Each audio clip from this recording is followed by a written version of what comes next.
to the Vegan Spice. My name is Joseph, 100% plant-based and 100% vegan, guys. What are we doing today? We are doing a video on transitioning over into veganism. You don't want to miss this. Sit back, grab some coffee, some tea, or whatever you like. Let's go ahead and get it now.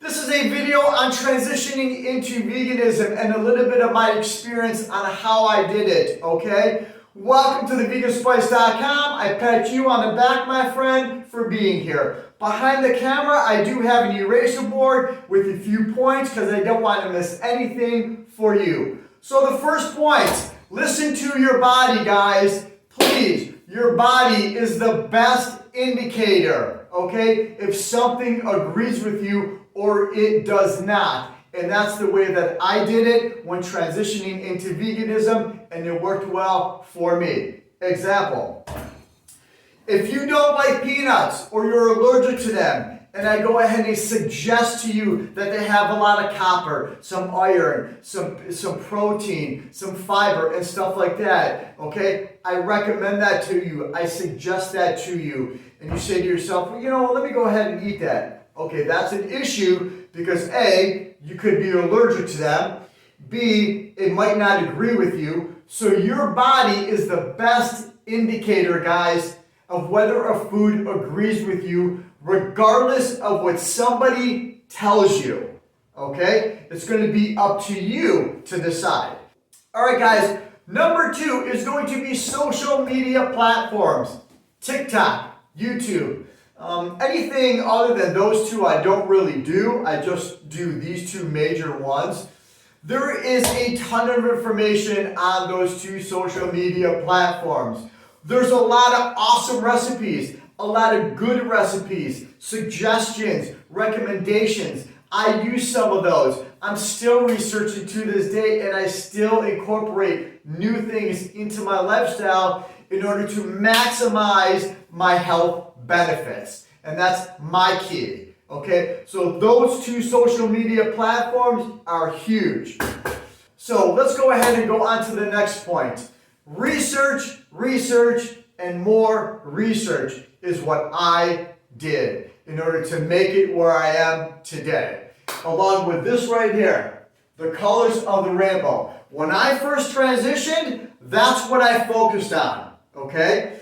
Because the more nutrients and the more fruits and vegetables, the different types of fruits and vegetables that you can see, the wider range of nutrients your body is going to receive. I'll give you an example.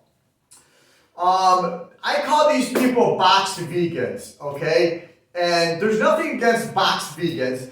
These are those type of vegans that try to get their nutrients, their vitamins and minerals, from boxed items, okay? I've had plenty of people ask me questions about this. I'm not a big fan of it. Here and there, I might do, I might go ahead and consume a little bit of that, but they try to get most of their nutrients from boxed items. That, to me, in my opinion, is going to be a no-no, all right?